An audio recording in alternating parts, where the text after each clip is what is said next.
I've been fishing since I was old enough to hold a rod. Grew up on the Gulf Coast. My dad had a 24-foot center console. And by the time I was 19, I was running my own charters part-time just to make gas money for community college. If you've never been out on open water at night, I need you to understand something before I even start this story. The ocean at night doesn't feel like the ocean during the day. During the day, it's blue and loud and full of life. At night, it's just black. Black water, black sky. And the only thing separating you from whatever's underneath you is a few inches of fiberglass. This happened about 3 years ago when I was 24. Me and my buddy Marcus had been planning a night trip for weeks. We were chasing swordfish, which, if you don't know, is a nighttime game. Swordfish come up from the deep water to feed once the sun goes down. So you don't even bother trying during the day. You go out right around dusk, run out to deep water, sometimes 50, 60 miles offshore, and you drift all night with your lights on, waiting. We left the dock around 6 p.m. It was a calm night. Glassy water, barely any wind, which honestly should have been a green flag. Instead, it just made everything feel too quiet.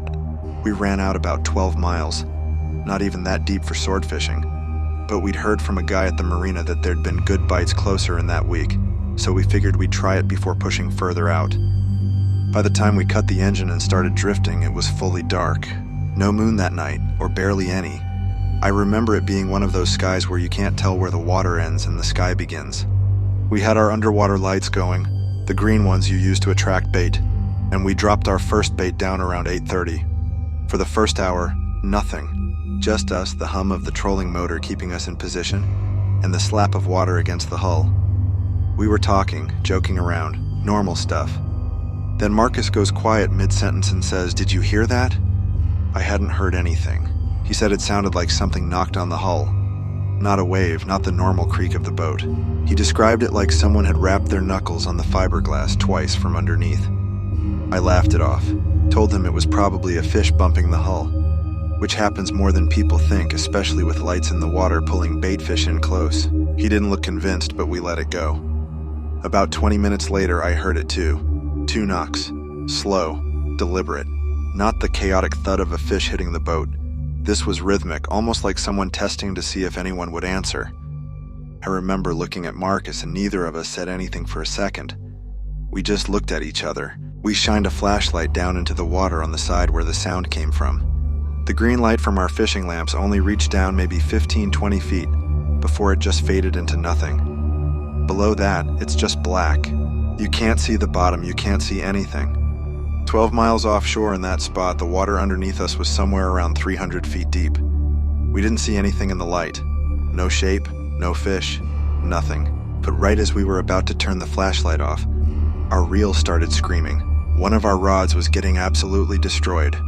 Line ripping off the spool so fast the drag was smoking a little. Marcus grabbed it and started fighting whatever it was. And for a second, the whole knocking thing got pushed out of our minds because we thought we finally had a swordfish on.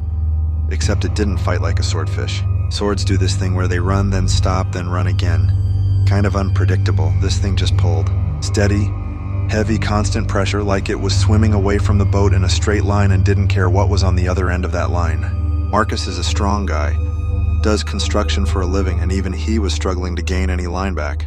Then just as fast as it started, the line went slack. Marcus reeled in fast, thinking it spit the hook, and when the leader came up, the hook was still there. Bent almost completely straight. Not broken. Bent. Like something had grabbed on, pulled hard enough to bend solid steel and let go on its own. We sat there for a second, not saying anything. I remember my hands were shaking a little, and I told myself it was adrenaline from fighting the fish, but honestly, I think some part of me already knew something was off. We decided to pull anchor. Well, we weren't anchored, we were drifting, but you know what I mean. We decided to reel everything in and relocate. Maybe a mile or 2 away, just to get away from whatever had been circling us. As we were pulling in the second line, Marcus's flashlight beam passed over the water off the stern, and he just stopped. Didn't say a word.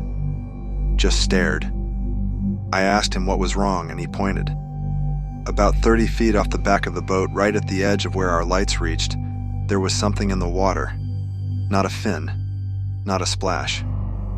Just a shape low and wide, sitting almost still just under the surface like it was watching the boat. We killed the underwater lights immediately. I don't know why. Instinct, I guess, some part of your brain telling you not to advertise where you are. We sat in near total darkness for a solid 2 minutes, engine idling, both of us just staring into the black where we'd seen it.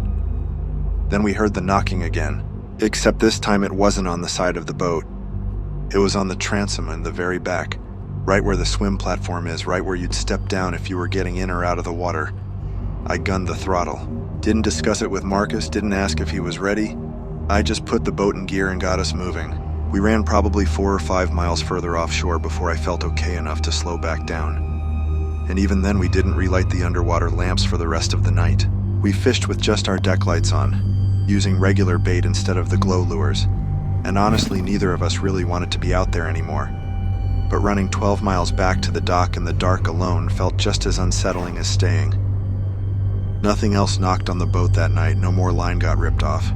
But every time I looked over the side into the water, I had this feeling, and I know how this sounds, like I was being watched from underneath. We ran back to the dock right as the sky started turning gray just before sunrise. Neither of us caught anything worth keeping. When we got the boat up on the trailer and were hosing it down under the dock lights, Marcus called me over to the transom. Right along the edge of the swim platform in the gel coat, there were 2 marks. Parallel lines, maybe 8 inches apart, dug into the fiberglass like something had raked across it. Not scratches from a rope or a cooler. Deep, clean gouges like claws. We never went sword fishing again after that. Marcus still fishes, but only day trips now close to shore. I still go out sometimes, but I'll be honest with you. Every single time I'm out past sundown and I hear something bump the hull, my stomach drops a little, and I think back to those 2 knocks, slow and deliberate, like something was asking permission to come aboard. To this day, neither of us has a real explanation for what that thing was. A shark wouldn't knock. A shark wouldn't bend a hook straight and let go on its own. Whatever it was, it wanted us to know it was there, long before it ever tried to reach the back of that boat. And I think about it every time I look out at the ocean at night and remember just how much of it is still down there, in the dark, that we've never actually seen.